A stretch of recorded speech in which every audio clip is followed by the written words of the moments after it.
Hello, everyone. Thanks for giving us your time today. I'm Ian Hamilton in New York, joined by several people all across the North America. We've got Andrew. Why don't you say hi out there, Andrew? Hey, I'm Andrew, the CE Owl at Owlchemy Labs. And then we got Don in VR here. That's whose perspective we're seeing on the screen here. That's me.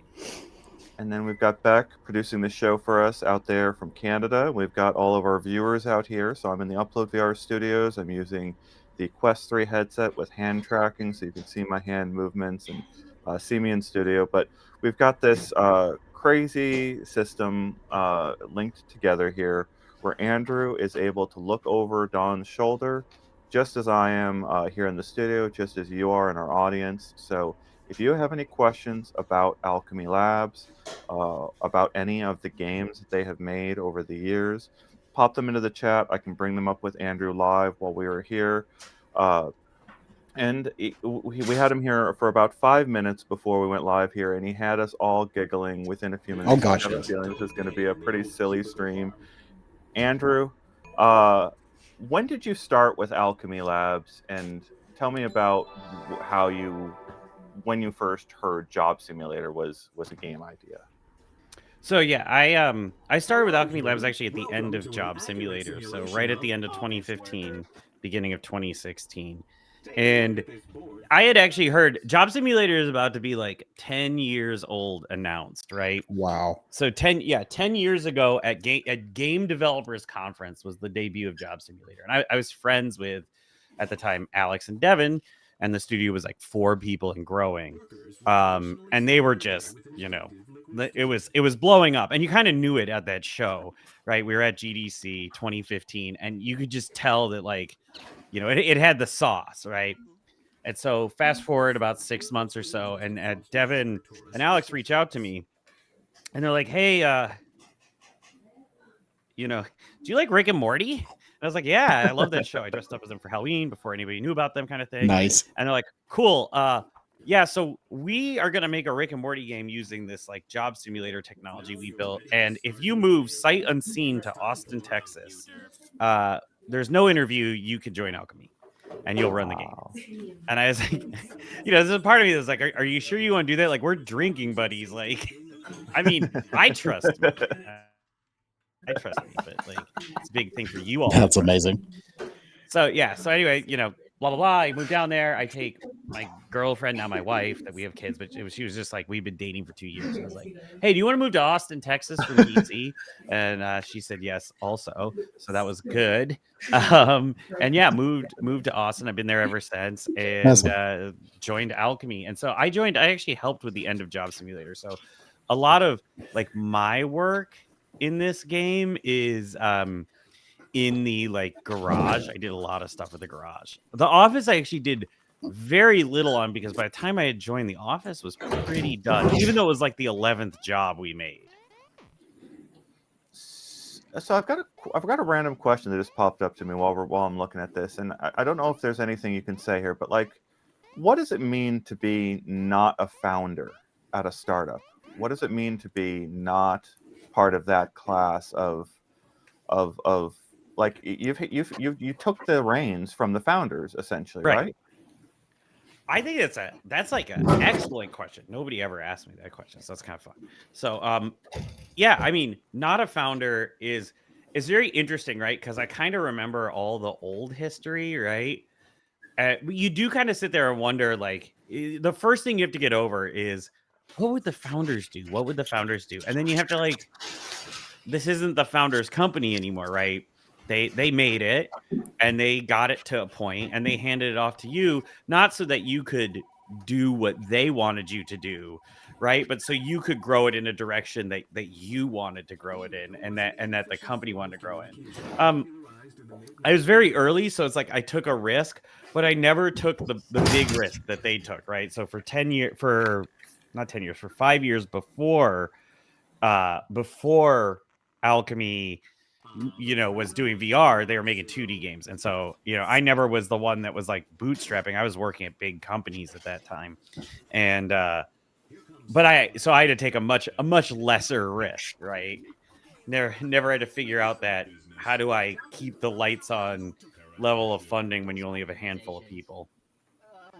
Yeah, fascinating. I appreciate the context. Yeah, I know that journey myself. That's why I wanted to kind of ask you about it. And then so we're here on the first job of Job Simulator. Is there anything that you want to point out? Any Easter eggs that you can think that you want? Don just went through everything. Is there any hidden things that you think So people don't notice? there is a hidden thing the community found. So okay, so it's now public-ish, but when I first started Alchemy, I was like, I don't know, I just had this like idea that I couldn't get out of my head.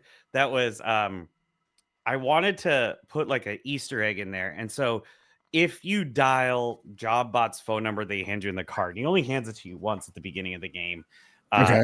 And later on, we actually show you his card in the Back to Job DLC for Vacation Sim. But if you dial that number, the phone, like you pick up the phone, and it will play it'll play like Morse code, right? And then you use the Morse, you translate the Morse code, and it sends you on like another task and another task, right? And you go across each job. And at the end of it all, you get a postcard to Vacation Simulator, right?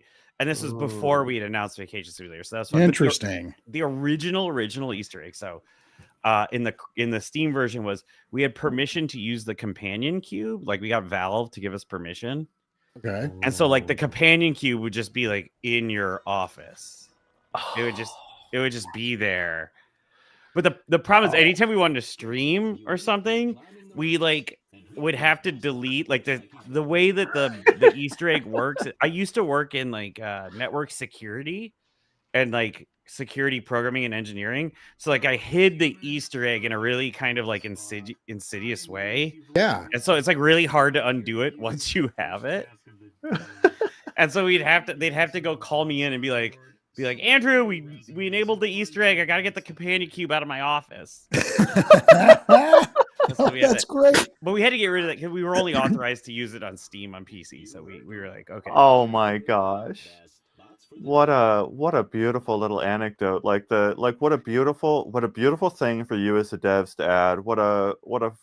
What an understandable restriction on Valve's side, right? Yeah. Oh yeah. That's why we at the same time, but also like what a beautiful thing, right? Like yeah, they were super cool about it, right? And we may have been able to ask them for more, but then it just came to a time where like we don't have to keep asking them. So we were like, we hadn't even announced Vacation Simulator, and it's just like an asset swap. So we just like swapped it out and hid it in one of our updates where we were just like, updated an asset, don't worry about it.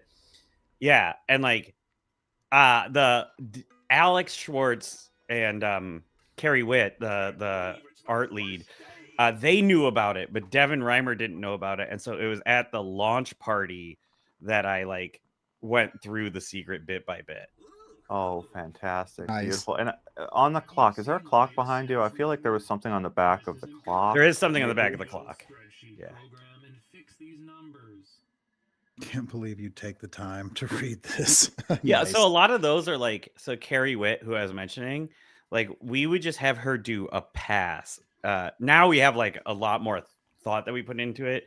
Not that Carrie wasn't putting a lot of thought in, but before we just be like, Carrie, go make it funny. And she would just like, she made the book, How to Do Job for Dumb Humans and things like that. So like, she would just run off and do that. I mean, I was mentioning to Ian before we came on stream, Andrew, the humor in all of these games is just on point. I love all of the humor from Job Simulator all the way to Dimensional Double Shift. It's just great. So that's okay. So I actually did like a little mini talk at Alchemy. We do like this little internal convention. I did a talk on humor, right? And how to do humor in our games, right? And so the most important thing for the humor in the games, the number one thing is the humor that the player creates. Mm-hmm. So we want, like, this is humor that you're creating right now. Like, you're going to go into one of these and you're going to either type a giant number for revenue or you're going to type 0 for hot sauce or staples, right? And you're just going to, until it turns green and then you cook the books, haha, right? And like you did that. And so that's like the best possible joke is when you create it. And then there was like this big hierarchy where it's like telling people, and we want to try to hit all the points, but we want to make sure that at any given time we're not relying exclusively on, a joke that we say in passing, and you might not even be facing the character. Right. Love it. Incredible. And the depth it's still surprising after all these years. Like what did you find is the average playtime? Is that something you can share? And I mean, the average playtime is quite high, right? Like we're talking about like it's like around 50 minutes. If I want to say, this is like rough back of the hand, so like don't hold me to it if it turns out wrong. But it's very high, and the amount of people that come back is also very high. It's like there's like a huge number, and I don't know the exact thing, where like they just keep coming back to the game. A lot of my assumption on that is it's like adults enjoy this game. VR people like us, we'll play it a bunch, but like, your adult will play it 1 to 3 times. But it's like really younger players, right? So you're 10 to 17. Yes. They will play this game over and over again. And a lot of it is it completes the promise of what VR and what playscapes could be, right? Like I have young kids, and so I take them to these playscapes all the time, and you're like pretending to be, a cook, or you're pretending to be, but you're always pretending to be the cook with like, food that's already pre-cooked, right? And in this game, you can actually cook the food. You can light it on fire. You can eat the food, right? You can do all the pantomiming playful actions that you could ever want to do in a way that you can't in just like other environments. Yeah, that's amazing. I was telling Ian before we started, another thing is like my kids were obsessed with this game from the earliest days of when it first came out on. And they saw me prepping for this, and immediately, how you just talked about people wanting to jump back in. That's all they wanted to do last night. They just wanted to relive those memories in Job Simulator. So I can't tell you how beautiful to see that. I can't tell you how many adults I take pictures with who are like very famous, like they work for very famous game development companies, and they're like, my kids don't care about what I do, but they really care about what you do. And so and to me, there's less that we're making kids games and more that we're just speaking to like the inherent playfulness in that how people want to play. And like this gets to one of my core tenets of like what makes VR special in a way that no other medium is special, right? And one of the core tenet there is that it allows people to role play. And I don't mean like throwing D20 role play. Like that's fun. I love that role play. Don't get me wrong. But what I mean is like you can pretend to be the office worker. You could play it straight. You could be out there and wacky. You could be whatever you want. And it allows you to like embody that role in a way that if we made the same game on a phone, it would not feel the same. So there's a complicated, like, I don't, we'll see where the question ends here. All right. But like, I want to understand what satire means to you and what these workplaces and the future of the workplace means to you. Do you expect your kids to work in an office that resembles anything like we saw in the television show The Office, right when that was on the air and on television back when Owlchemy was started? Like that was the image of it was the same sort of humor. I don't even work fun at The Office. I don't even work in an office like that. I'm like calling you from my home office, which is also a guest bedroom and has a Murphy bed behind me. I mean, yeah, there it is. I think work has changed, right? And I think one of the coolest things about immersive and VR and MR is we're going to figure out, I don't think we're going to spend our whole day in VR, but I do think we're going to figure out how that integrates into the workplace. I think the future of work, right, and the future of what is work, especially when you're like we are, right, in like a more technical, more service style focused industry, there's a big push for RTO right now, right? But like I've been in business long enough that the pendulum always swings, right? And that's just a backlash swing, and it'll swing back.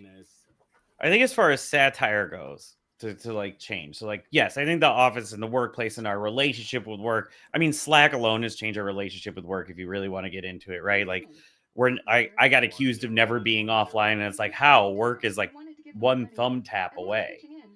Yep. But as far as satire goes, right?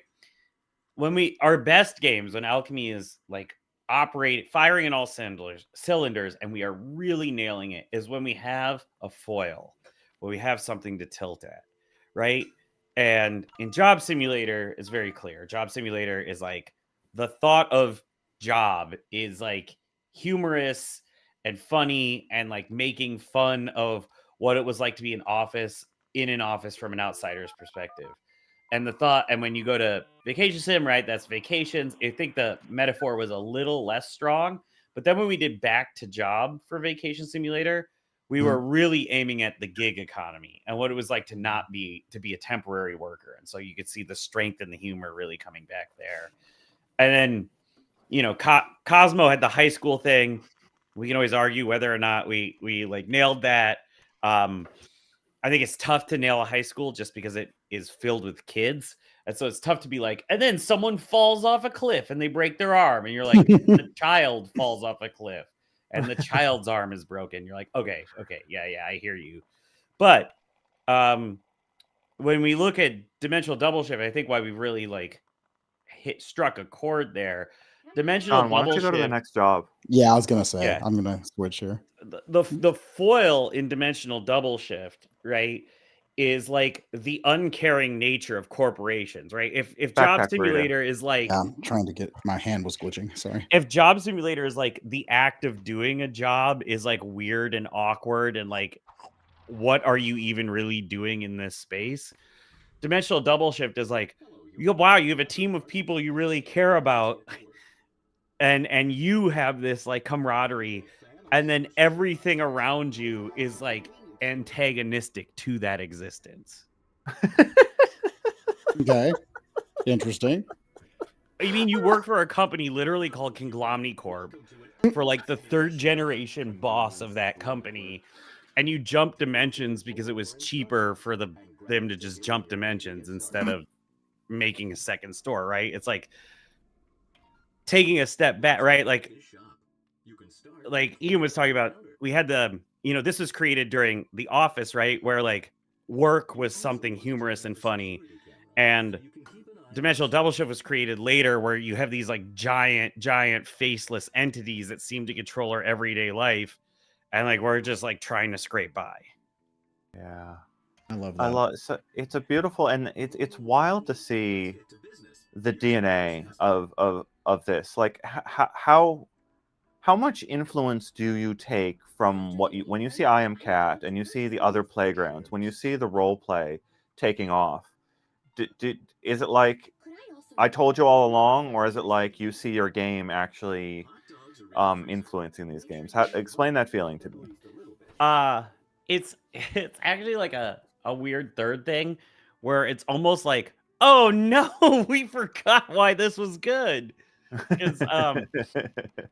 Well, because you kind of see us like in Vacation Sim, we put some more gamey elements into it, and I think everybody operated on the same theory, which was like VR is going to follow the same path that games just generally follow, or like as complexity increases in terms of like your ability to execute, so does your ability to like, oh, of course, players are going to want more narrative, and they're going to want to be more of a character, and they're going to want all this. And so it's like, we all fell into that trap the same as everybody else. Cosmonious is a wonderful game. I think it plays really well. I don't think that it really has a broad home in VR, because that's just not what it seems like the VR players love. And so when we're taking a step back from Cosmonious and going like, why didn't that one strike the same nerve that, a Vacation Sim did, right? Because Job Sim, you could argue, is like weird Black Swan event. Vacation Sim did. You go, oh, with every step, we keep taking a step back from this role-playing roots. And so like in many ways, Dimensional Double Shift and watching I Am Cat and those isn't us going like, haha, we told you. It's us going like, whoops, we forgot what made everybody happy. Like, let's see if our theory is right. And it's like very clear that, this beta game that we're working on updating as fast as we can has definitely hit something. Yeah, that makes a lot of sense. And what a wonderful kind of self-aware look back at the path you've gone on. I want to say hi to all of our commenters out there. I think the comments aren't going super fast right now, but we do see the comments. Just a reminder out there to anyone who's not aware with this format. We can see our comments live while we are in studio. We've got Andrew out there from Owlchemy Labs. We've got Don out there playing the second job of Job Simulator out there. And we've got Beck running this show for us. Ask any questions of Owlchemy Labs. I am so appreciative of getting him in here because you speak pretty openly, Andrew, on the scale of like people who can, like, he's technically a Google employee. He's employed by Google, so Yes. there's various things you cannot say, Andrew, and you're very well trained in not saying those things, right? I try. I try my best. But there is also just, the level of experience that Andrew has, the insight into multiple generations of like the VR market is a really, really unique perspective. So we've done previous episodes where we had Raphael with Airspace Defender. Go watch that episode where we went into that game and how they're using hand tracking. And then we also had E. McNeil, and I'm sure, Andrew, you're familiar with E. McNeil's games. I've known E for a very long time, so yes, I love E. He's great. And so we kicked it off. We went back to the beginning with this series, kind of going with E and going through all of Darknet, all the way up to jumping into multiplayer with him. And I don't know if we're going to do that, if we'll go all the way to Dimensional Double Shift today. I would like to. But we've still got a lot of game for Don to go through in the background here. Oh, yeah. But what we have here in these 3 episodes already is a very insightful overview of the VR market that I don't think you're going to get in a lot of other places. Andrew, if you've talked this plainly about the realities of the 4 games that you just mentioned, I haven't heard it. So I'm so appreciative that you're sort of opening up in this way to us, and we want to keep that going. So is there anything specifically on this job that is like a hidden thing that you can win at the lotto? Oh, you can win the lotto? You can win the lotto. Mm-hmm. Yes, that is there's also a way to like get infinitely large items that I don't look at that. As right I won right there off the bat. There you go. Also, all those lotto cards are games that predate Job Simulator. So that's Jack Lumber. Okay. We have Smuggle Truck. We have Discourse, and we have for the Awesome. A lot of money. Oh my God, that takes me back to the day. There are so many references to our old games and our new games. We do it all the time. I loved Oh, yeah, we don't even play that over and over again. No, yeah, it's that's a great game. Yeah, it was originally made by Dejaban and Ichiro, and then we took it and we modified it, and then we got it with his permission. We were able to put it into VR, and that's the game that like Valve liked enough that they let us talk at Steam VR Dev Days, which then turned into us, getting a ancient version of what's now the HTC Vive. So, yeah, the first dev kits that were distributed by Chet and a couple others, I think, there at the Valve. sombrero controller. Yeah, so instrumental. One of the funniest stories. So, like, now 3D printing is a little more ubiquitous. Like, I have a 3D printer. Well, now there's the Bamboo Labs thing, right? I had an old 3D printer, but now there's Bamboo Labs, great 3D printer. It's like using a regular printer. But back in the day, so this is like 2014, they sent us like the harness to hold the proto lighthouse, but it was like an STL file. Wow. And they were like, Devin and Alex were like, what are we supposed to do with this? And Valve had to be like, yeah, you don't have a 3D printer, because they had like the most 3D printers per capita. Nice. So they were just like, we'll save on shipping costs. We'll just send them the STL file. They can print it. We live in the future. I mean, it is hysterical. You talked about a Murphy bed at home, and I want to go full circle where you really spoke to me when you said you're in your guest room in a Murphy bed. And it's a hard learned lesson from someone who quite literally like understands what it means to be focused in a VR headset for 5 to 6 hours at a time. Like, you've got to divide up your space, make sure that there's no interruptions. If you're going to go through all of the work of putting on a VR headset, you should yeah. probably reduce the distractions that you're going to encounter when you're in the VR headset so that you can extend your playtime. But like, I'm coming to this stream today with you as well, Andrew, from my closet office. It's the room in my house that we have dedicated for our closet space, and I'm co-opting it as a media center screen space. I've got a nice little like miniature room scale floor to ceiling space in the middle, and then around the perimeter of my space is a ridiculous amount of equipment that I need to be able to turn on and turn off at the drop of a hat in order to have a video call or a voice call with someone like yourself at, I could be talking to Japan very, very quickly on a very strange time of the day. And like, I think that's something, what I just described, like that living style of, oh no, like if my office is really at home, let's take that to the extreme. Okay, your office isn't just an 8 to 5 thing. It's actually a 24/7 thing that needs to be accessible when coworkers or someone you need to interact with for your business is awake. You've got to have that office available to you. What have you learned or noticed? Like, am I speaking anything that means anything to you, Andrew? And Oh, what have you learned over your decade in this business? yeah. I mean, actually, that's a very interesting like curve with alchemy specifically too. So, first off, just to my house, like the Murphy bed is a great example, right? Had I not been in a VR developer, I probably actually wouldn't have had a Murphy bed. I would have just had a regular bed here. But I need, like you said, to be able to give the space, to devote the space to when we do when I have to go into VR, which is daily on some level. It's not as like long as you, because most of the time I'm playing like small prototypes. So I'm like uploading something, playing for like 10 or 15 minutes.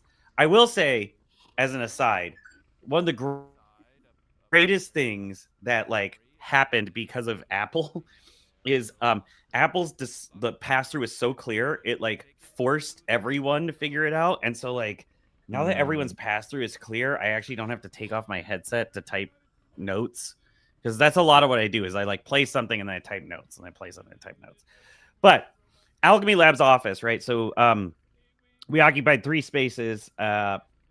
One was a house. There's a lot of funny stories about the house, including, and like very briefly, like we had rats that were in the attic, and so we invited an exterminator over, and he like climbed up into the attic, climbed back down, and he was like, "So what do you all do?" And we're like, "Oh, we make video games." He's like, "Do you make League of Legends? That game's good." And we're like, "No, we do not make League of Legends. We make VR games." He's like, "Well, you should think about making League of Legends, because like I don't know what you're doing, but it can't be as good as League of Legends." And we were like, "All right, man, like, like we're in a house. We haven't figured this out yet." And he's like, "Anyway, have a good day, but you should try to make League of Legends." And that was like, Oh, that is great. While you guys are making the VR game, like, just you all look at each other like, is the guy that killed our rats right about he's this? literally like standing in the middle of this like spot while we were working on the garage, like what you were just watching. So like the garage is on the background, and we're like, "All right, man, like I don't know what you want from us." Well, obviously, League of Legends. Why don't you sit down and have a table with us, and you can be the play tester on Sure, on our yeah, League of come Legends, on, yeah. man, we know MOBAs. That's why we got into VR. Interesting.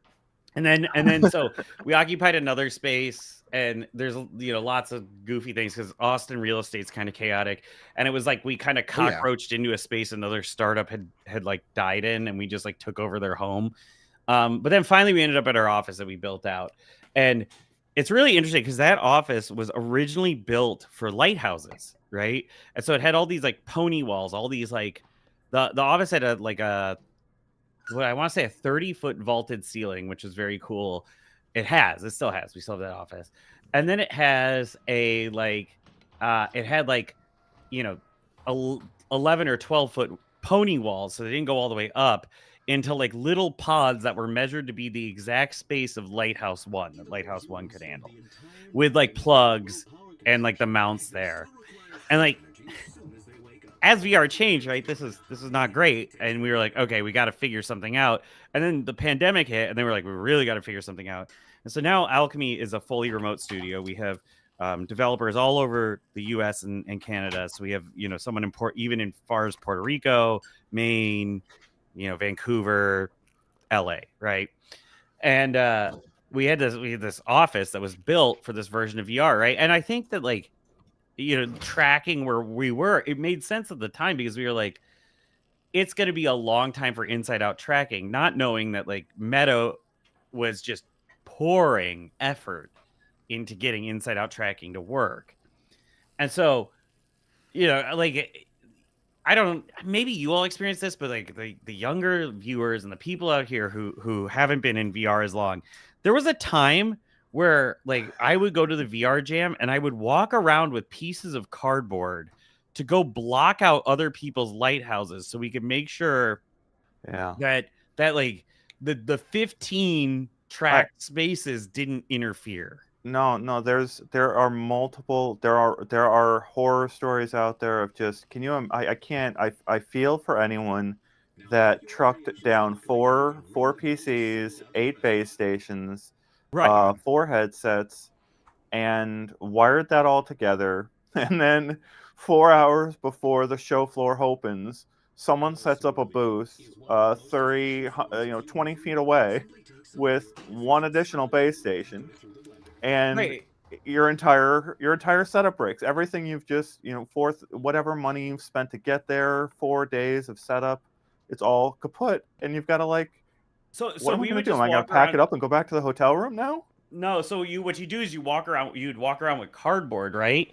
And you would tape cardboard at a certain angle to their lighthouse to make sure it didn't reflect out. Oh wow, okay. So you could do that almost like a little like block. And so yeah, at the game jams were even worse though, because like you could have 4 headsets and 2 base stations and be fine. But at the game jams, you would just have people just like standing up things, or they just set one down on their desk. It was awful. So I'm looking at the comments, and people in the comments are pretty fantastic today. We have a very wonderful community, and just so you know, Andrew, we didn't pre-promote this, and that part of the reason is we're probably not going to pre-promote these for maybe another episode or two, because like the technical lift to pull this off is, we never know if it's going to pull off right. We never know if this is going to like actually work. So we've got a couple dozen people out there watching us right now, but I am sure that we're going to see a lot of people watching us after the stream, just tuning in to see your breakdown of this market and everything. And our commenters are just so fantastic out here. So Afro Badger saying, my son 7 and I 45 love your games. We play double shift together. It's so wonderful having a multiplayer game that we share the experience with. And then Arlen is saying, do you guys make StarCraft? Because that game is awesome.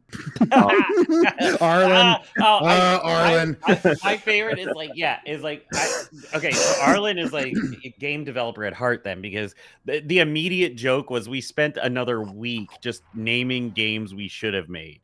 That was immediate. It was like, man, we really should have worked on Doom. That's a good game. And we would go through like game after game just randomly for a week. Doom Simulator. There you go. Yeah, fantastic. Are you ready to? I think I'm going to switch to vacation. Or are we ready to go to vacation soon? I was going to say, yeah, Beck, if you want to throw up the transition screen so we don't see my dirty living room, I'm going to go ahead and transition over to the next game. Yeah, so Job Simulator, that first debuted as a demo for public people to download on those Vive pre-kits, as I recall. Is that right, It was Andrew? a demo on the Vive pre-kits, and then it was a pack-in title with the HTC Vive, the full version of the game. Right. So if you bought an HTC Vive, there was a certain amount of them that went out. So Vacation Simulator, moving to the next game, interestingly enough, it was actually originally began as Adventure Simulator, and it was Adventure Simulator for like about a third of its life, and it had like an Indiana Jones vibe. It had like a hat, and we had like a hook shot, and we had all these other things that we were doing, and we just couldn't get it together. And the reason why it was so distant is mostly because we were terrified that if we made Vacation Simulator, we would accidentally cannibalize all our sales, right? People would be like, oh, Vacation Simulator is just better. I want to do Vacation Simulator. Yeah. And then one more note in this venue, the voice of Vacation Bot is Erica Ishii. And we're very lucky to have her voice this bot before she became like enormous, now The starring Dropout in star? Assassin's Creed. Yeah. Oh, Erica Ishii. How do I know? What is she from? What has she She's done? her Critical Role and a Okay. ton of Dropout content, and was in Destiny, was Anna Bray in Destiny, and I was then gonna say. yeah, yeah. So she did this little like VR game because she liked Job Simulator way before she did a bunch of like really incredible roles. Looks like we've got another member that just joined, Denver Miller. Thank you for joining us. And Arlen is a member out there. I think we've got a couple other members out there that have been tuning in. Some people time travel. I like to just, I don't know why. Do you, Andrew, do you listen to podcasts on 2x speed? I don't listen to podcasts on 2x. I do listen to some things. When I was in grad school a few years ago, I was doing like an MBA. I would listen to that on 2x speed, and I do some YouTube videos, especially if they're tutorials at like 1.5 or 2x. So some people time travel to catch up to us and get part of the live conversation here. So Vacation Simulator mechanically, so you talked about sort of like getting away from the role play, and it's so fascinating to think of like, okay, you dropped us into job, right? You are job, you are worker, and here you've got a couple more years of advancement and knowledge in what you're doing, and you're messing with a couple like mechanics that every other dev in the world is messing with, which is like you're teleporting, right? Like you actually have stations, which is something that I think you introduced in Rick and Morty, right?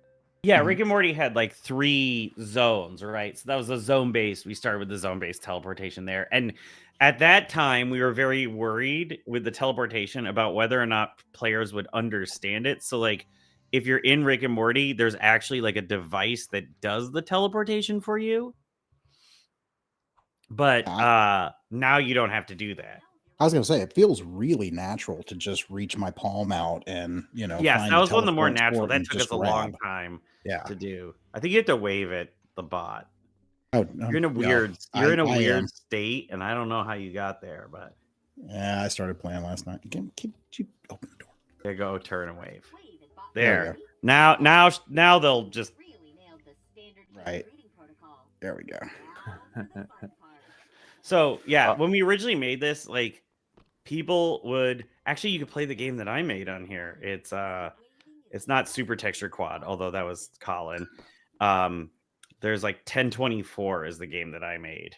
Okay. Super Texture Quad is a total inside joke. That's Gerbot. Yeah, there's mine.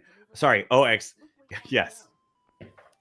Oh, It's actually just 2048 is what the game is, but it's just done in binary because I thought that'd be funny. So those games are funny. We all came in, like Devin at the time, the CEO was like, I think we should cut the game. I was gonna say, where'd my controller go? I don't know. You threw it. I did throw it. You might have to go out to a job. I think you have to go into the you have to go into the character creator and just like make one change to you. Yeah, okay, there you go. That'll work. Yeah, so Jonas is asking in our audience, Andrew, do you want to comment on the current situation of the MetaQuest store? I read your comment from Quest to Horizon article. Would be interesting to hear more about it. We wanted to focus today on Owlchemy's games and this history of that we're able to see in the progression here. We're basically going through a VR gamography here, and we're on Job Simulator, we're on Vacation Simulator, and then after this we've got Cosmonius High, and then if we've got time, we would love to go into Dimensional Double Shift. And if you go on that path through those 4 games, whoa! I think I'm about I did not know you could do I think this. I'm about to solve Cold Harbor. I think I'm about to solve Cold Blowing my Harbor. mind. Yeah, so You got it. He got the joke. Cold Harbor. Yeah. I have a I'm theory macro of what data Cold refining Harbor right is, now. but I don't want to macro ruin data it. refining. That's what I'm doing here. Yeah. No, so the joke is it's just like the game 2048 was really popular at the time we launched this thing. And so this is just 2048 done in binary. Why does it only work in your backpack? I don't know. That's weird. So I actually wrote this is me. I wrote all of this game, including the bad theme, and both the lead artist and the lead and our audio person were very upset at this game because it looks like trash and it makes very bad noises, but it's supposed to look like an old Atari game. So anyway, I love it. It's great. All the games, like Devin was like, we got to cut this. He was the game director, the CEO, and he's like, we got to cut this game. It's just not going to work. And this game console. And so we were like, just give us a week. We'll figure it out. And he's like, none of you have time. And so I was like, I'm going in on a Saturday. I'm going to make this like 0x1000, this bad 2048 clone. And I walked in and 3 other Owlchemy employees walked in to do the same thing. Nice. And then another one started committing code from like far away for one of our Canadian owls. So, like, are you telling me that that's what saved the feature? Is that it saved the feature because all of us on the exact same weekend, unplanned, within like minutes of each other, walked into the office and just like made 4 games for it. Oh, that's gold. Wow, so what good. a beautiful little story. Yeah, it's a nice little anecdote of just how these decisions get made, right? Like that's the most committee made decision I can imagine, right? Like at the same time, it's like, well, I'm going to go off and do my own little piece of this, right? Yeah, and it was like because it was lucky that it could be parceled out in that way, and it also like had this weird thing where like all the games had to be was jokes. So you just gotta wave your wristband over the old. That's gonna beep at you. So for those of you that are just joining us, and I do encourage you to share this link out to others, so that other people can get into this conversation. See, Andrew. I think we're going to touch on. So we're not going to say we're not going to talk about the MetaQuest store at all. I just wanted to say we're focusing on the gamography, and I think we'll end up touching on that subject just by you're gonna get some of it, right? Yeah. So just one note I want to say. So like when I talk about this game being more video game, like literally what you're doing right now is less role playing and more video game, right? It seems gamified, yeah. Like, right. It's like you need to earn the memories to open this, right? And if you notice when you get to, especially when you get to Dimensional Double Shift, there's very little in your way anymore. It's like you could just go to the spot, it just takes you to the spots you want to go. So a lot of exposition, a lot more story, a lot of that. And like players really enjoy this game, don't get me wrong. But I think what VR players really like is that role playing. So to talk about the meta store, right? And we can look on the Horizon app. I mean, there's a priority here. Like part of the problem with the meta, part of what's going on with the meta store is that there's a larger push towards the Meta Horizon platform. Very much so. I don't really have a lot to say about that. I mean, like, it is what it is, right? It exists. I think I've said a lot. But if you look at the top selling this week, right, which is, I look at this a lot, right, is like, I Am Security and I Am Cat are in the top 4. Thrill the Fight and Beat Saber, right? You're talking about games that really, even though Beat Saber has mastery, it like the core of Beat Saber was always, can I chop things in half with a lightsaber, right? Right. Thrill the Fight is like, what if I was a good boxer, right? Kaiju Battle Simulator, these are great examples. And so one of the things that I always find interesting is that it's not just meta, but there's a larger industry obsession with like hunting down flat game IPs, right? And porting them over. And that's going to be the thing that makes VR like really leap forward, right? And it's like, it's funny to me to hear that, considering the thing that almost killed the games industry was the exact same kind of concept, taking ET and moving it over, Oh, ET. right? It's like, not that it's not good or bad to grab these games. I think it's great to like find bridges between the flat audience and the VR audience. But when you look at the stuff that's really sticking, right?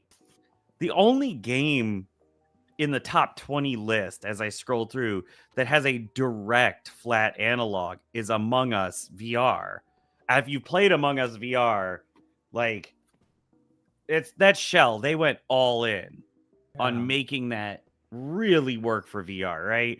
And the other game I think about that was like extremely successful in the flat transition was, the Resident Evil, Oh, yes. the remake, right? And again, that was another studio going just all in on like really accepting VR as a media and really accepting like some of these role play elements, right? Among Us touches on a very great role play element, so it makes sense that it has that connection, right? Oh, there's So, Alien Rogue Incursion. There's one more.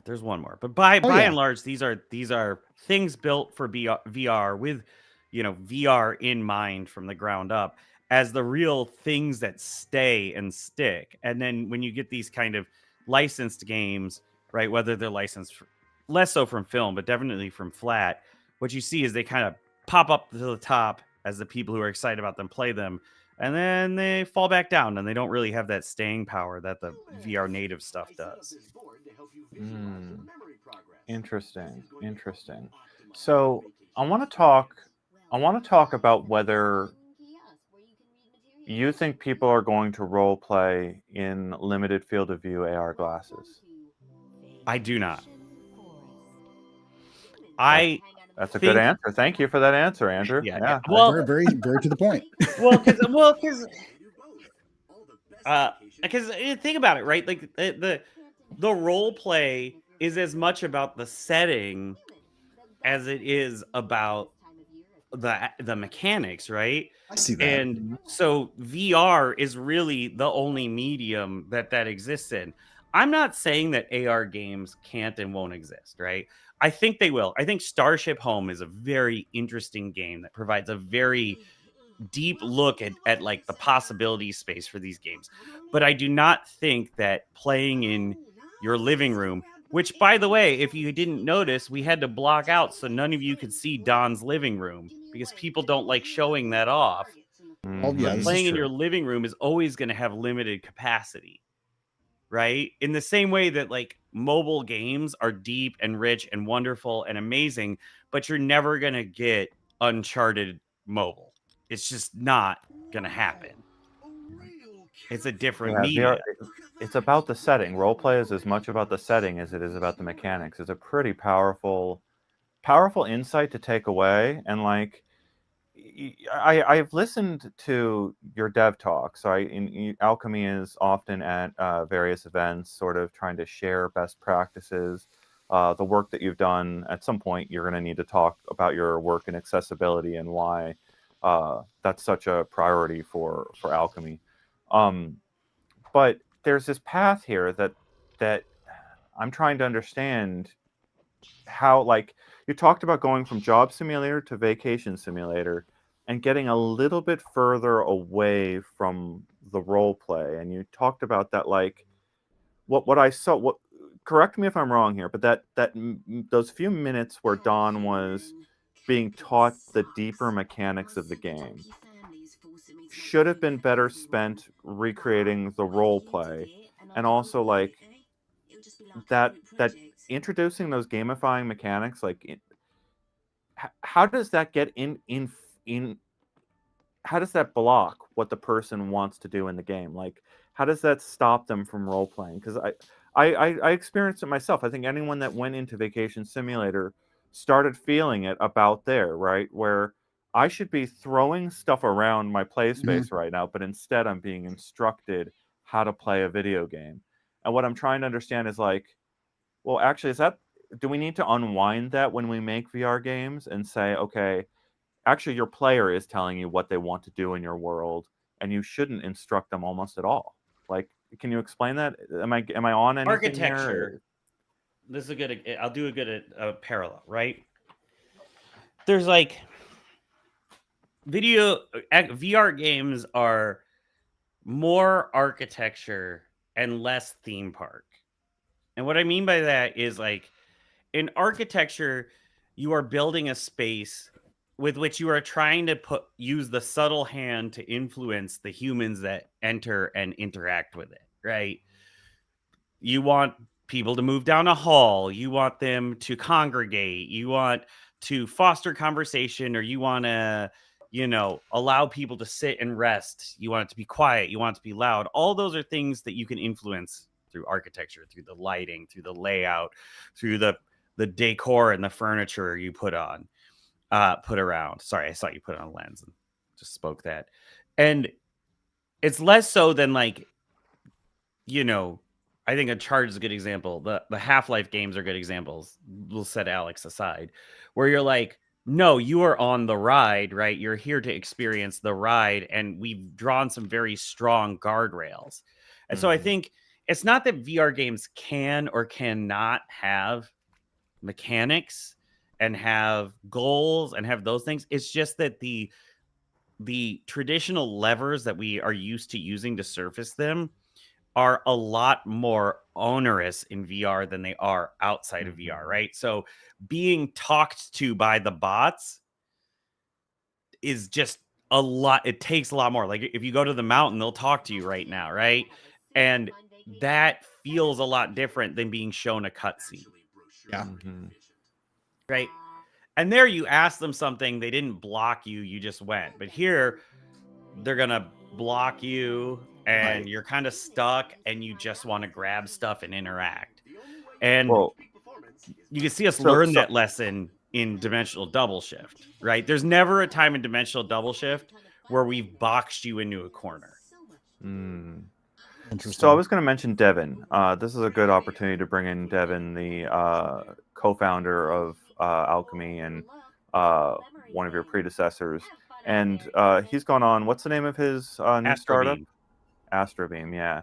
So he's got Astrobeam, and to my eyes, correct me if this is not a good way of describing it, but it seems as if Devin is trying to make the next generation of JobBot for other developers to use and integrate into their games as actual live AI agents that can do a lot of what Andrew is discussing, but as like a toolkit that others maybe can use, or maybe they use in their own games. Like, that's Astrobeam has a lot of things ahead of it that they could do with that technology if they actually build it. Andrew, do you think that's a good description of what they're doing at Astrobeam? I don't think I can actually speak for that, because I don't want to, like, try to divine out what they're doing. What I can tell you, my understanding of what they're doing, at the most surface level, what they're doing is really just like seeing what it's like to exist in a multiplayer environment with an AI agent, and what that kind of character can bring and what they can't, right? What you're seeing here is these are the most scripted versions of a character you could imagine. You have to throw it like a ping pong ball. There you go. And these are the most scripted versions, right? And so, like, when you get to AI, it's so much less scripted that you might just use it in a completely different way. It might be your odd, wacky character. So, one quick note I want to make out here. Okay, that's the bot angel. That was a very funny animation. But one quick note I want to make out here. So, like, you're not supposed to throw snow, but you throw it at the sign, and then the sign gets angrier and angrier. The original version of this game was like a bunch of bratty kids. Okay. And, like, you threw it at the bratty kids, and one that just felt bad because you were just like pelting children. But then we also had, like, you could take the snowball and you could put another snowball on top of it and make it bigger and bigger. And at one point, like, you can't do that now. And at one point, when it got big enough, it like started vibrating, and you threw it, and it made like a snow nuclear explosion. Oh, nice. It was like really intense to throw a bunch of snowballs at children and then nuke them off. Nuke them. The sign we like couldn't figure out a way. We knew we want snow throwing, and one of our developers at the time, Max, came up with this sign thing, and it was just so funny. We were laughing at it for so long. And then like I can't stop doing this. The person who voices this, right, on the side, you could throw snow at her. And so we were doing the VO session with her, and she's like, we had like one that was just scream, right? This person who voices it. And so she's like, do you know? She's like, do you know I know how to actually scream? Like I could do an acted scream. And we were like, no. And then so if you throw it, you could hear her, but she does like a real like. She goes like, ah, and like, oh yeah, she's still bad. See, this is the thing I'm talking about, right? Is like, she was the bot is stuck in like this loop of like talking to you, and so you don't get to have fun, and like is impeding your fun. It definitely has a different feel. I mean, yeah, it is definitely super scripted. I mean, so.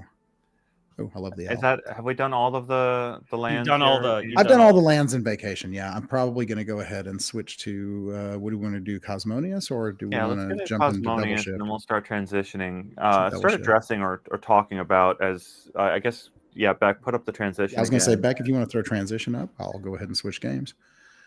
And I loved. Okay. I loved this conversation about low field of view. Being, still a space where you could potentially. You said a quote that really stuck with me, Andrew, a couple years ago. That game designers are brilliant, right? They find ways to make magic. Was more or less the way you framed it to me. And like I've seen some cool ideas on AR glasses at 50 degrees field of view. I made the argument that I would love a pet that follows that lures me around as my guide through limited field of view. I think Bernie Yee is working on a pet game. Yeah, Bernie. Yeah, he is. Oh, Bernie. Yes. Yeah. We're in talk with him, and I'm following that pet game. I put this one on Blue Sky, Andrew. Thinking, and the fact that you're underscoring role play kind of brings this idea home to me a little bit. So I put out this pitching this idea for a Borrowers VR game or a Land of the Giants mixed reality game.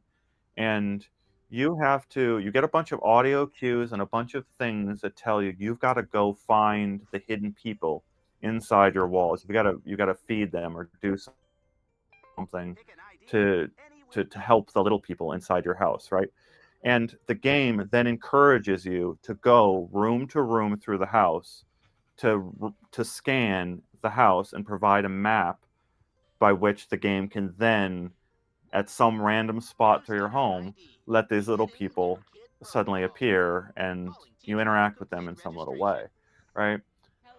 It's this cool game idea that would only seem to work in mixed reality.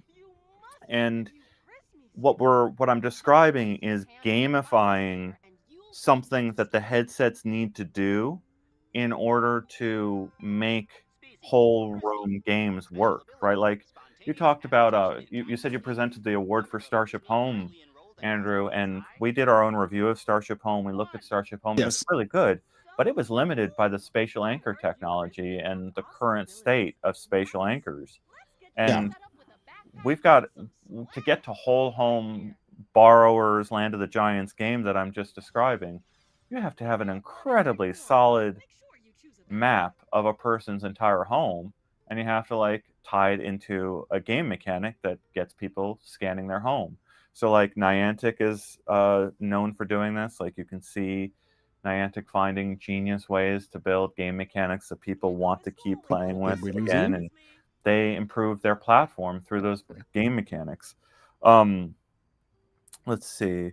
Oh yeah, Anti-Cleric saying that this is super insightful. Yes, it's super insightful to me too. So you've got a developer out there saying that this conversation is insightful to them, and yeah, Andrew, keep it coming on these deep dive answers.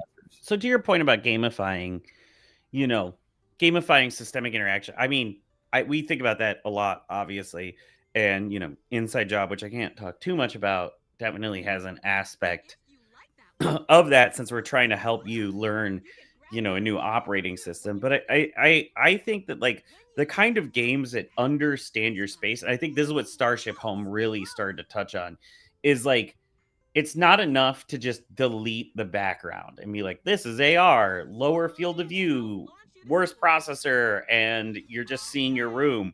It's like knowing the surfaces, knowing the space, not just building the mesh network, but building the understanding of what that is. And so this is one of those cases too where, like one of these technologies that's like a straight line useful for artificial intelligence is like, oh yeah, we have computer vision, and as more and more people scan their houses, we'll have a bigger database to understand like every permutation of desk and chair and floor, and that's gonna be when this stuff gets really interesting. Mm-hmm. Yeah, I'm, and the thing that I don't know. I go back and we're beginning wars on this, but Andrew, let me put you in a corner here and just ask you to describe terminology. I'm ready to say that these are all VR headsets with augmentation lopped on. I want to call that mixed reality mode augmentation. That you put on a VR headset and you can enjoy VR mode, or you turn on the pass-through cameras to enjoy your augmentations. Do you have any? How do you think about the line between these two platforms that's forming right in front of us? So yeah, there's kind of two ways I think about it, right? And the main way I think about it is actually I don't think about lines at all, but I'll get back to that. But the other way I think about it is I think more about capability, right?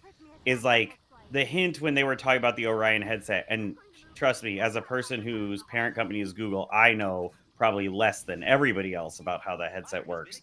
But the hint that they gave was that, oh, it's not very powerful, right?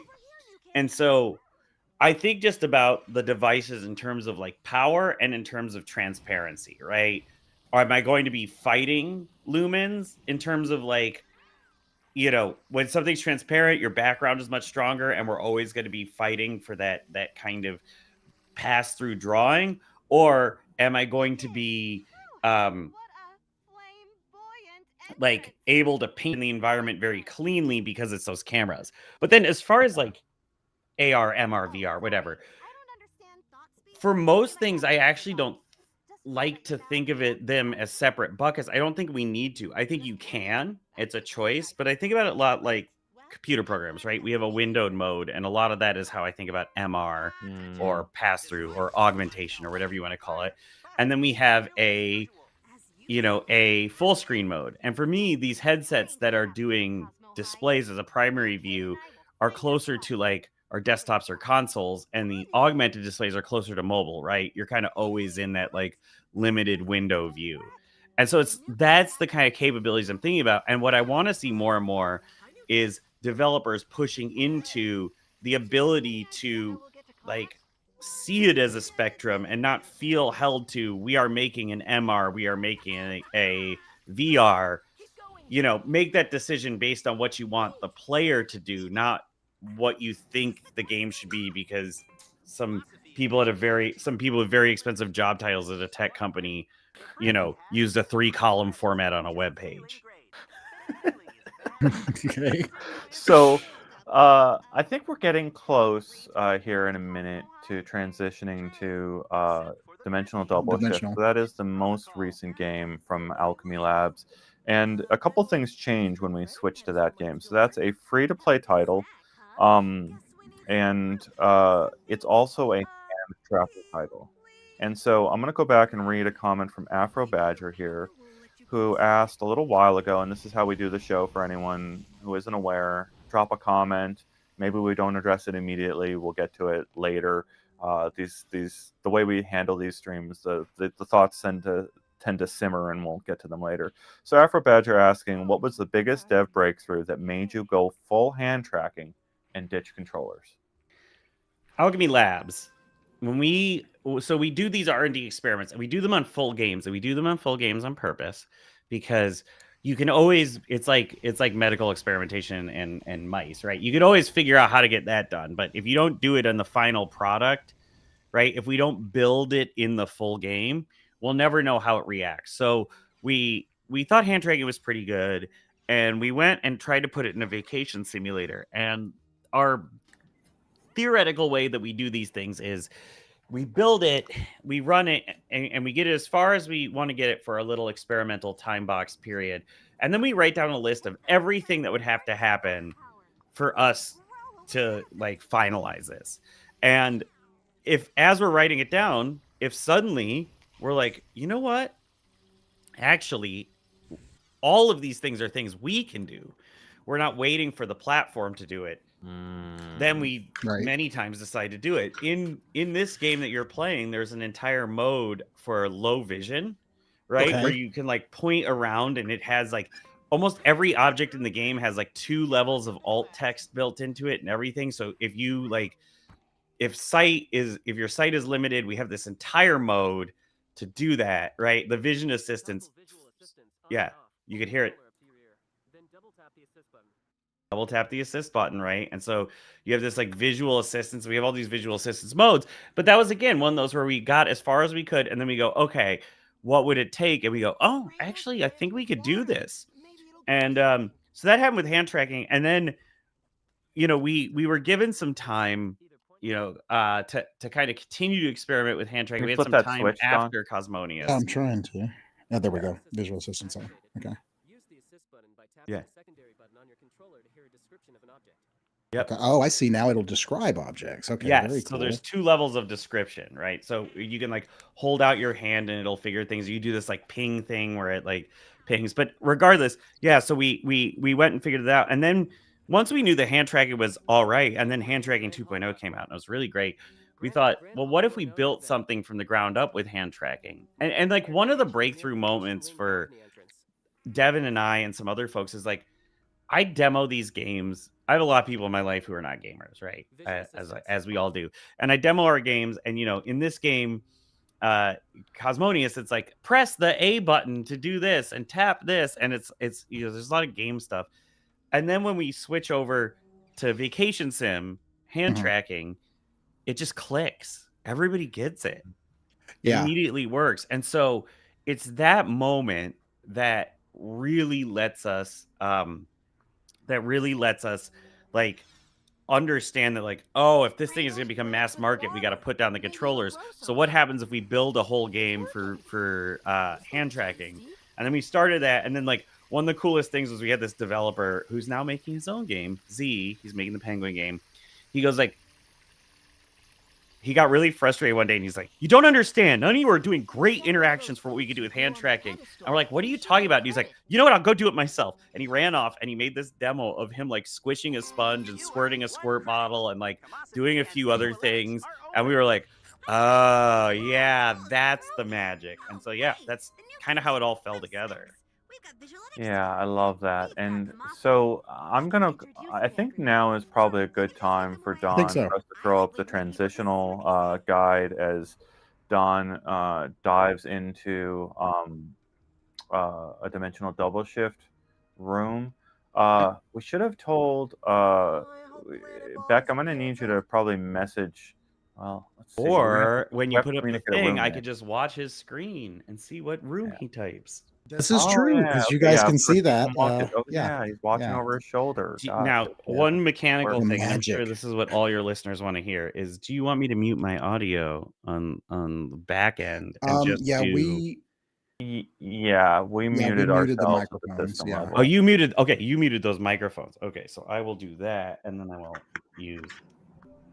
So as we're transitioning to dimensional double shift, I'm going to take this space to just point out the difference of platforms and use it as a space to kind of like, Andrew can't really talk about the brewing platform battle that is happening between Google and Android XR and Meta and the Horizon operating system. And then there's, of course, Apple and Vision OS, and there's Steam and Valve and whatever they decide to do as the next steps beyond Index.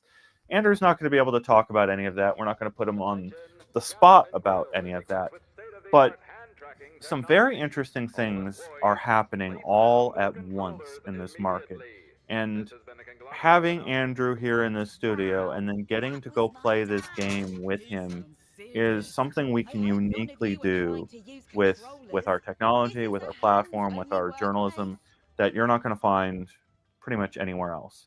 Um, and the things that I want to point out is Horizon Worlds right now is a platform that requires controllers to play inside. You can tap on a phone.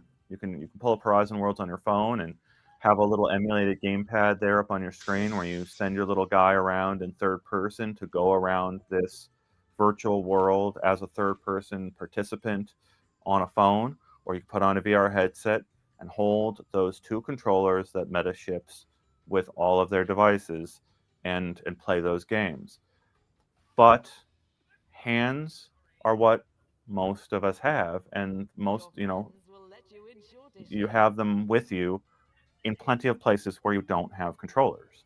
And so you have Apple Vision Pro shipping without any controllers, and you have a very frustrated situation in the audience out there where you have a bunch of people who are like, I have the best display I've ever owned in my home, yet I can't play the very best VR games with it because it doesn't have the controllers.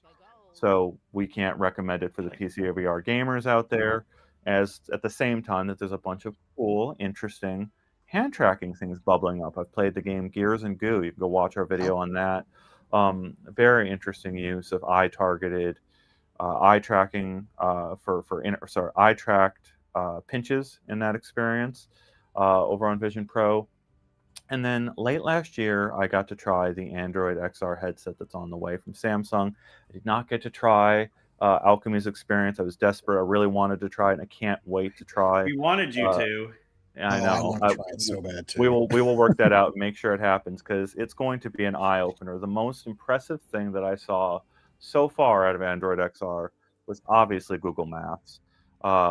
It's very impressive. Yeah, it's always been impressive as Google Earth. Now it's running in mobile standalone, and holy moly, it will rewire the way you think about the world when you can like go to the place before you go there, go to the place instead of going there, go to the place after going there, all in your headset, post up all your photos there. Like the sky is the limit for what Google can do with that particular Google Maps platform. But here, this is all pointing to the fact that how are we going to make this evolution to a world without where controllers are optional, that your room is littered with devices that you can pick up at any time and go play the games that those devices are compatible with, right? And Andrew is a big fan of Walkabout Mini Golf, right? You're that's an Austin based company too, right? Oh yeah. Yeah. And so like we're both fans of the clubs, the physical club that you can have, and you attach the controller to it, right? We are not too many steps away from you just having the club being recognized by your headset, and boom, you get a list of 3 games pop up from the club that tell you you can now go use this club in those 3 games. You select the one of the 3 games, and you're good to go. You're now using that club in Walkabout Mini Golf, and it started with your hands, right? We're moving towards that, but it's part of. Am I wrong, Andrew, that as much as we talk about the Horizon, like people are really complaining about the Horizon Worlds promotion and discoverability situation. That is one element of this market shift that's happening this year and from last year. But part of the shift has to also be the shift from controllers to hand tracking as well. I think Am I wrong on that? I do think that's part of it, and I think that there's a larger, I think there's actually a third thing too, right? Which is, there's a big part which is when you're talking about it is the players or is the developers getting used to, what it is to do hand tracking, what it is to have the expectation of games having some kind of hand tracking support and what that means, and we're still figuring that out. One of the other interesting things, though, and you can see it in dimensional double shifts. So it's perfect time for this. When headsets start out in mixed reality mode in your room, it actually sets an expectation that content moves to you, not that you move to content, right? And so it kind of closes the loop in a weird way on the old battle of, locomotion, because when you're in MR, right, you can't teleport or stick locomote or anything because you're in your space. You would have to run, like physically. And so what that does is that while there'll always be hardcore gamers that want to use, the whatever locomotion for a game that you want to have mass market appeal, the expectation of that game is actually the content will come to me. And in dimensional double shift, there's not just, we didn't pick any locomotion. There is no locomotion in the game. You are over in the space over there, then you start a shift, it fades down, and now you're here. That's all the locomotion there is, right? You can run into people's spaces if you really want to. When I play with like the 13-year-olds that love our game, they like push their back against the wall, reset. Yeah, this is what they do. They reset. Actually, here's the trick. If you jump into space and you can't see the sign, make sure I'm not getting something. You like just flick this a little bit and you can see the hey, check that out. Yeah. Okay. So, but that expectation, right? And I think that a lot of VR developers are actually missing this context, is that, without anybody talking about it too much, all these headsets boot up in a room, and then everybody does everything in the room, and then Apple, Google, and Meta all want to push 2D content. That's only going to drive this point home further for your average user. And it's quickly going to create a divide like exists on mobile, where it's like, why am I moving in this mobile game at all when I could be playing Candy Crush Saga, where the camera doesn't even really pan, right? And the mass market games don't move. Fascinating. Yeah. Very, very interesting stuff to think about. All right, I think I'm going to, I don't know if we're still showing the studio, but we should probably go full dimensional double shift from here on out. And that means that, Don, you are now the cameraman. I am the pointing at the humans that are now shifting from our UploadVR studios to fully in Owlchemy software. Shift accidentally because I double tapped my headset. Sorry about that. So goodbye to our UploadVR studios. I'm going to go join Don and Andrew over there in Dimensional Double Shift, and we'll continue the conversation over there. Because I'm switching, though, from the studio to just chatting with them live, I won't be able to see the comments that I get in the studio here. It's been a fantastic conversation here with our commenters. It's been very, very enlightening, Andrew. So I'm excited to get in there and play with you. So let's just go to the dimensional double shift and start the timer on how long it takes me to get in there with you. So is that the only garden, Andrew? Am I supposed to reach across to get? Do you need something? You got to ask me. Oh, I've got to ask you. Okay, I need an onion. Yeah. Okay. So then I pour the water. It makes the onion, and I give you. There we go. Right. Awesome. And this interaction right here is what everybody says not to do in VR, is to not have spaces that overlap, interactable spaces that overlap. So we just ignored that and we do it so I can pass you stuff if you need actually, it. I love that. I love the fact that you just handed me something. I mean, it's very difficult. Yeah. The amount of technology that went into that one pass, it was 1,000 hours of work to get that done. That's always a magical feeling, though. I mean, that's the goal. The goal is that you don't think about how much something. It does. Yeah, it's just so natural. Oh, I have this. Okay, and then these last call orders that we're doing. So this is this last shift thing that we do. The last call always ends up being things that you could kind of do yourself, right? You shouldn't need to ask me for stuff because we're really racing the clock here. I will let him in. Okay. Perfect timing for Ian to join us. Oh, hey, there he is. So we put our hands on. Both hold our hands.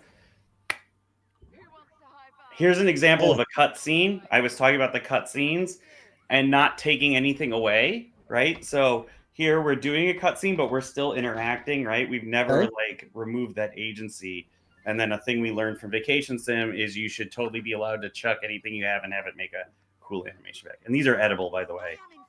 These. And I'm loving. Hey, I just got to say it right here for the stream. I'm loving the fact that Gray Ian has joined the cult of Graydon. You're completely gray too. You can always well, that's a joke. Color. That's a running joke in our studio right now, Andrew. Is that I've lost my pigment.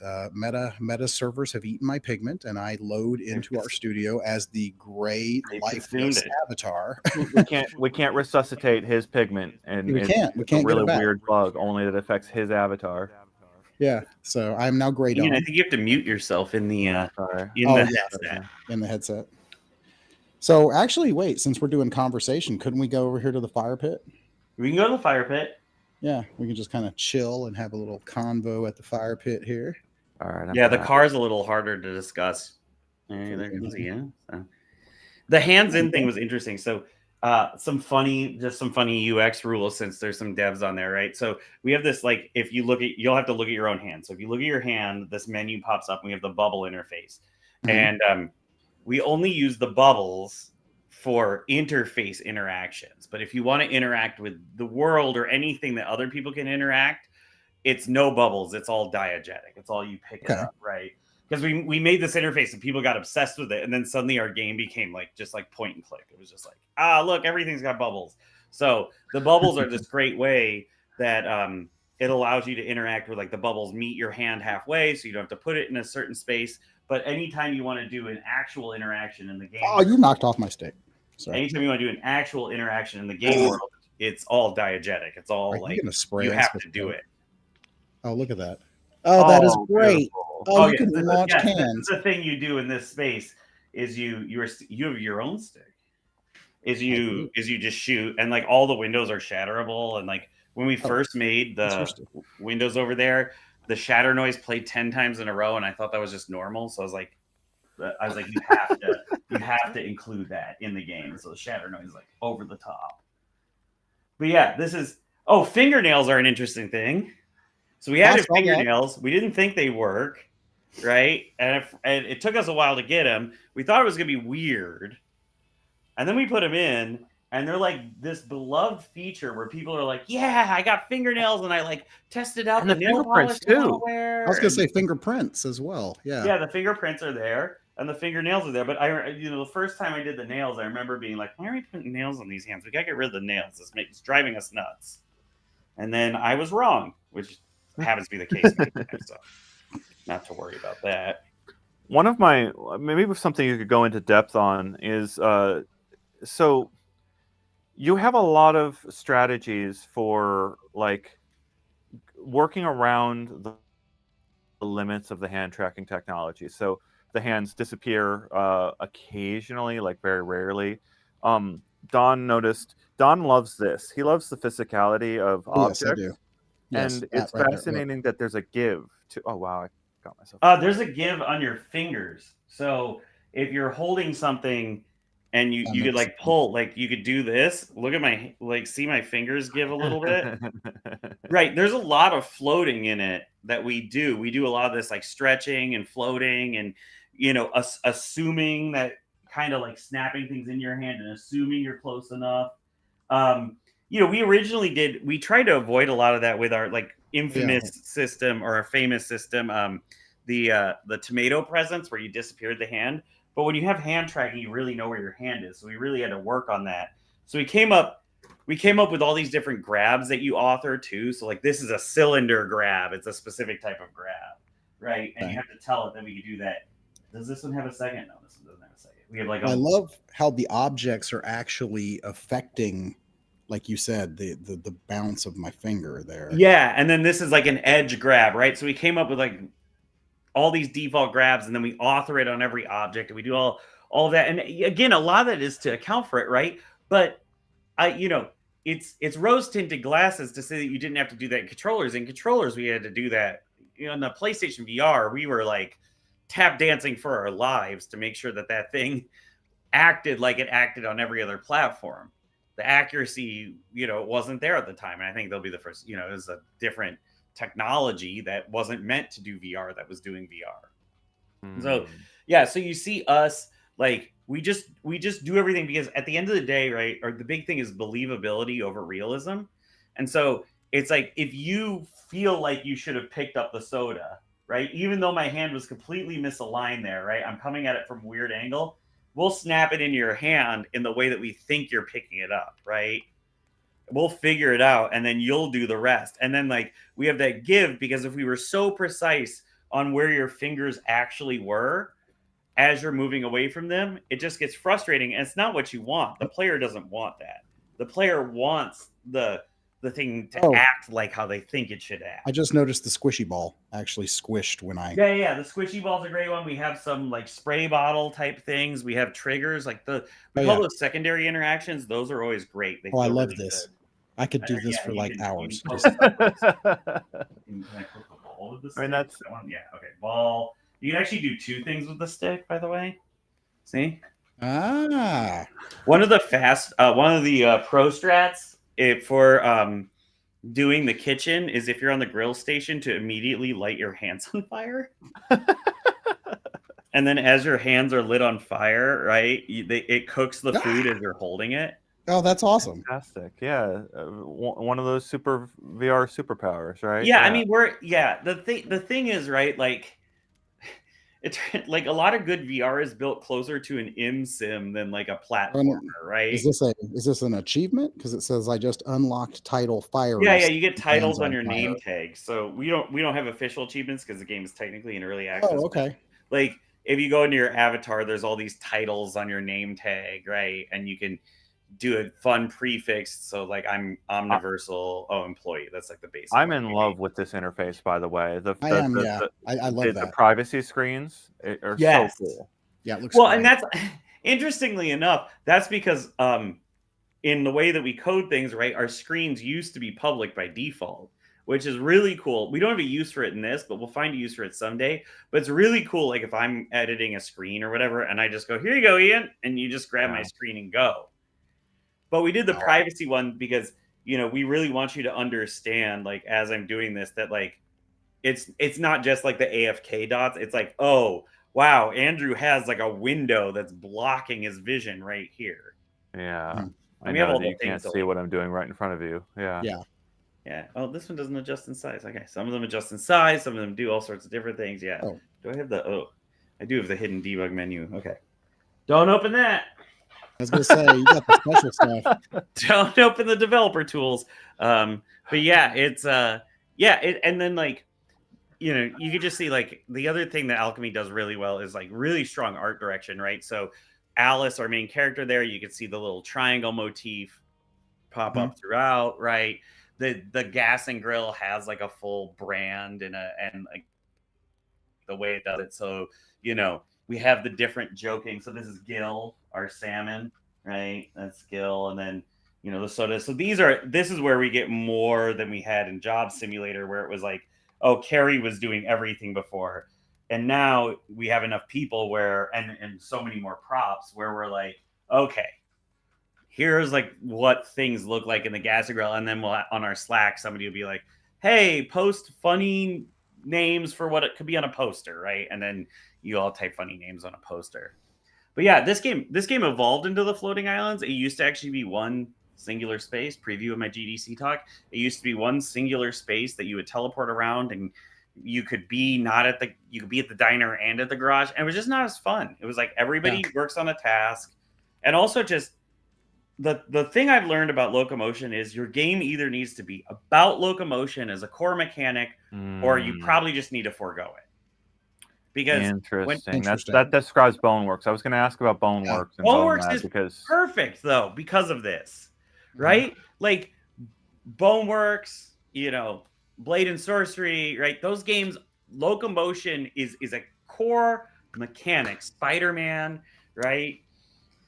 And because it's a core mechanic to the game, you should have locomotion. But the problem that happens is when Owlchemy makes Dimensional Double Shift, locomotion is getting in your way. I want to go over there and interact with that station. There's no over there. That's hypothetical. But I want to go interact with that station. And now I have to get there. And then we go, well, we don't want you to smooth locomote because that makes people sick. So now you got to teleport a bunch. or you could smooth locomote and get sick. Either way, irrespective of anything, right, is like, it's just getting in your way, right? Ultimately, alchemy games are about the space within arm's reach, and all we're doing is putting that space far away from you. And I think a lot of games fall into that same trap where they're like, well, I want a bigger world, VR locomotes. And it's like, no. Unless your game locomotion is a base mechanic, you should start moving away from it and really focus on the base mechanics of what makes your game great.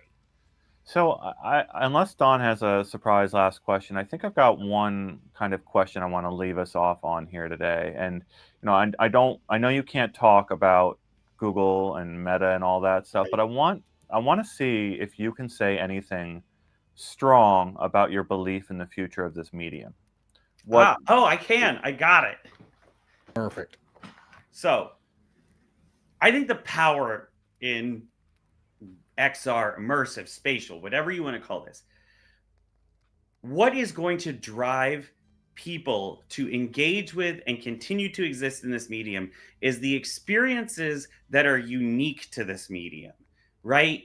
Meaning, and what I mean by that is this, right? This VR, this game cannot exist, right?